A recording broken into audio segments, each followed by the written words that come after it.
Skill number 31 edit document using basic formatting tools. यामध्ये आपण आता पुढचा मेनू बघणार आहे, find replace and go to.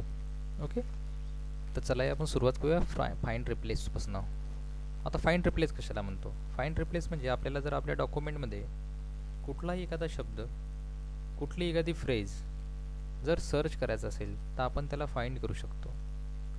Find केल्यानंतर जर आपल्याला त्या शब्दाला दुसऱ्या एखाद्या वैकल्पिक शब्दाने जर रिप्लेस करायचं असेल तर आपण त्याला रिप्लेसही करू शकतो. मग आपण बघूया. समजा आपल्याला या डॉक्युमेंटमध्ये काही फाइंड करायचं आहे आणि काही रिप्लेस करायचं आहे. फॉर एक्झाम्पल मला कॉम्प्युटर हा शब्द फाइंड करायचा आहे आणि जिथे जिथे कॉम्प्युटर हा शब्द असेल तिथे तिथे मला कॅल्क्युलेटर हा शब्द रिप्लेस करायचा आहे. तर मी कसं करणार? डॉक्युमेंटच्या सुरुवातीला आपण कर्सर ठेवणार, होम टॅबवर जाणार. आपण होम टॅबवर इथे फाइंड रिप्लेस नावाचा ग्रुप आहे एडिटिंगमध्ये. यामध्ये आपण फाइंडवर क्लिक करणार आणि ॲडव्हान्स फाइंड. आपण कुठे क्लिक करणार? Advance find. ॲडव्हान्स फाइंडवर क्लिक केल्याबरोबर फाइंड रिप्लेसची विंडो तुमच्यासमोर येईल. यामध्ये तुम्हाला फाइंड, रिप्लेस आणि गो टू 3 मेनू दिसतील. तर आपल्याला पहिले 2 मेनू बघायचे आहे, फाइंड, रिप्लेस. ओके, फाइंडमध्ये जर मी असं लिहिलं की मला फाइंड करायचं आहे कॉम्प्युटर, मला कॉम्प्युटर हा शब्द फाइंड करायचा आहे. ओके, बघा आता जर आपल्याला कॉम्प्युटर शब्द जर फाइंड करायचा असेल तर आपल्याला कॉम्प्युटर शब्द कुठे कुठे आहे? तर इथे आपण शब्द लिहिला फाइंडमध्ये आणि इथे म्हटलं आपण की फाइंड नेक्स्ट. बघा, फाइंड नेक्स्ट म्हटल्याबरोबर पहिला कॉम्प्युटर शब्द सिलेक्ट झाला. परत म्हटलं मी फाइंड नेक्स्ट, दुसरा फाइंड झाला. परत म्हटलं मी फाइंड नेक्स्ट, तिसरा झाला. परत म्हटलं फाइंड नेक्स्ट, चौथा झाला. परत म्हटलं फाइंड नेक्स्ट, 5वा झाला. ओके, 5 कॉम्प्युटर हे शब्द मला माझ्या डॉक्युमेंटमध्ये मिळाले. तुम्हाला जर तुमच्या फाइंडला हायलाईट करून ठेवायचं असेल तर तुम्ही त्याला हायलाईट करू शकता. हायलाईट करण्यासाठी इथे रीडिंग हायलाईट दिसत आहे, यातून तुम्ही हायलाईट ऑल म्हणा. बघा, सगळे शब्द हायलाईट झाले. ओके, जितके पण शब्द होते तुमचे कॉम्प्युटर हे शब्द जिथे कुठे असतील ते सर्व हायलाईट्स झाले. ओके, आता मला या शब्दाला दुसऱ्या एका शब्दाने रिप्लेस करायचं आहे. मला कॅल्क्युलेटर या शब्दाने रिप्लेस करायचं आहे. तर मी रिप्लेसवर जाईल. फाइंड व्हॉटमध्ये कॉम्प्युटर हा शब्द दिलेलाच आहे आणि आता रिप्लेस विथमध्ये मी असं म्हणेल मला याला कॅल्क्युलेटरनी रिप्लेस करायचं आहे. मी इथे कॅल्क्युलेटर असा शब्द लिहिला रिप्लेसमध्ये, कॅल्क्युलेटर. ओके, मग तुम्ही कर्सर जिथे कुठे असेल, तुमचा कर्सर समजा सुरुवातीला असेल, तुम्ही रिप्लेस एकदा जर क्लिक केलं रिप्लेस तर एक शब्द रिप्लेस होईल. पहिला रिप्लेस. ओके, पहिला झाला. परत तुम्ही रिप्लेस म्हटलं दुसरा होईल.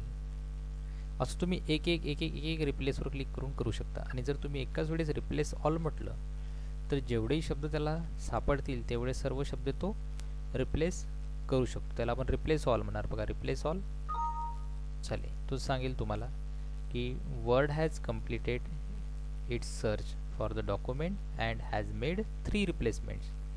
म्हणजे 2 आपण रिप्लेसने केले आणि 3 कशाने केले? आपण रिप्लेस ऑलने. अशा प्रकारे तुम्ही जे शब्द तुम्हाला रिप्लेस करायचे होते ते तुम्ही फाइंड केले, फाइंड करून त्याला तुम्ही रिप्लेस केलं. ओके, परत जर तुम्हाला तुमचा शब्द परत आणायचा असेल तर त्या कॅल्क्युलेटरला तुम्ही फाइंडमध्ये टाका आणि कॉम्प्युटर या शब्दाला रिप्लेसमध्ये टाका. ॲटोमॅटिकली तो रिप्लेस होईल. ओके, हे झालं फाइंड अँड रिप्लेस. आता आपण गो टू बघूया. आता गो टू कमांड कशासाठी वापरल्या जाते? गो टू कमांड ही डॉक्युमेंटमधल्या कुठल्या तरी एका विशिष्ट भागावर पोहोचण्यासाठी गो टू नावाची कमांड आहे. साधारणतः आपण गो टू नावाची कमांड बुकमार्कवर जाण्यासाठी वापरतो आणि वेगवेगळ्या पेजेसवर जाण्यासाठी वापरतो आपण. गो टू कमांडसाठी शॉर्टकट कमांड अशी आहे Ctrl+G, फाइंडसाठी Ctrl+F, रिप्लेससाठी Ctrl+H. ओके, मग आपण गो टू बघणार. फाइंड आणि गो टू.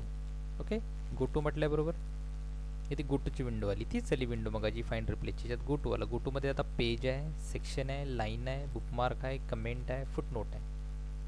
फॉर एक्झाम्पल आपल्या पेजमध्ये आता एकच पेज आहे आपल्या डॉक्युमेंटमध्ये. इथे आपल्या डॉक्युमेंटमध्ये एकच पेज आहे, एक टायटल आहे आणि एक पॅरेग्राफ आहे.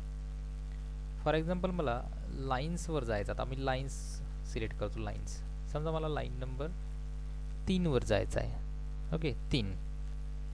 मी सध्या लाईन नंबर 1 वर आहे. ही लाईन नंबर 2 आहे, ही लाईन नंबर 3 आहे. मी समजा लाईन नंबर 1 वर आहे इथे. ओके, कॅल्क्युलेटर या शब्दाच्या पुढे मी लाईन नंबर 1 वर आहे. मी गो टूमध्ये म्हटलं लाईन नंबर 3 आणि त्याला म्हटलं गो टू. ओके, बघा तो लगेच कर्सर कुठे गेला तुमचा, TO वर गेला. ओके, म्हणजे 2 वर गेला. म्हणजे तो लगेच त्यांनी कुठे नेलं त्याला, तुम्हाला लाईन नंबर 3 वर. बघा कर्सर लाईन नंबर 3 वर आला. ही लाईन नंबर 4 आहे, ही लाईन नंबर 5 आहे. समजा फॉर एक्झाम्पल आपण लाईन नंबर 5 वर जायचं आपल्याला. इथे आपण 5 असं लिहिलं आणि आपण म्हटलं गो टू. बघा लगेच तुम्ही डिजिटलवर आले. तुमचा कर्सर डिजिटलवर आला म्हणजे तुम्ही लाईन नंबर 5 वर आले. तुम्ही म्हटलं मला 1 वर जायचं, लाईन नंबर 1. तुम्ही 1 टाईप करा, गो टू. ओके, बघा तुम्ही कॅल्क्युलेटर या शब्दाच्या पुढे आले म्हणजे तुम्ही लाईन नंबर 1 वर आला. असेच तुम्ही वेगवेगळ्या पेजेसवर जाऊ शकता. पेजेसमध्ये जर सेक्शन्स असतील, सेक्शन्स हे सेक्शन ब्रेकनी तयार केलेले असतात. जर डॉक्युमेंटमध्ये वेगवेगळे सेक्शन असतील तर तुम्ही वेगवेगळ्या सेक्शनवर जाऊ शकता. बुकमार्क, डॉक्युमेंटमध्ये जर तुमच्या काही बुकमार्क्स असतील तर तुम्ही बुकमार्कवर जाऊ शकता. डॉक्युमेंटमध्ये जर तुमची कमेंट्स असेल तर तुम्ही कमेंटवर जाऊ शकता. म्हणजे कमेंट नंबर 1, 2, 3 किंवा कमेंट्स इथे दिलेले असतील त्या कमेंट्सवर तुम्ही जाऊ शकता. तुमच्या डॉक्युमेंटमध्ये जर एंड नोट आणि फुटनोट असेल तर तुम्ही त्याच्यावर सुद्धा जाऊ शकता एंड नोट फुटनोटच्या साहाय्याने, या मेनूने. अशा प्रकारचा हा गो टू नावाची कमांड आहे. ओके, याच्यासाठी शॉर्टकट कमांड Ctrl+G.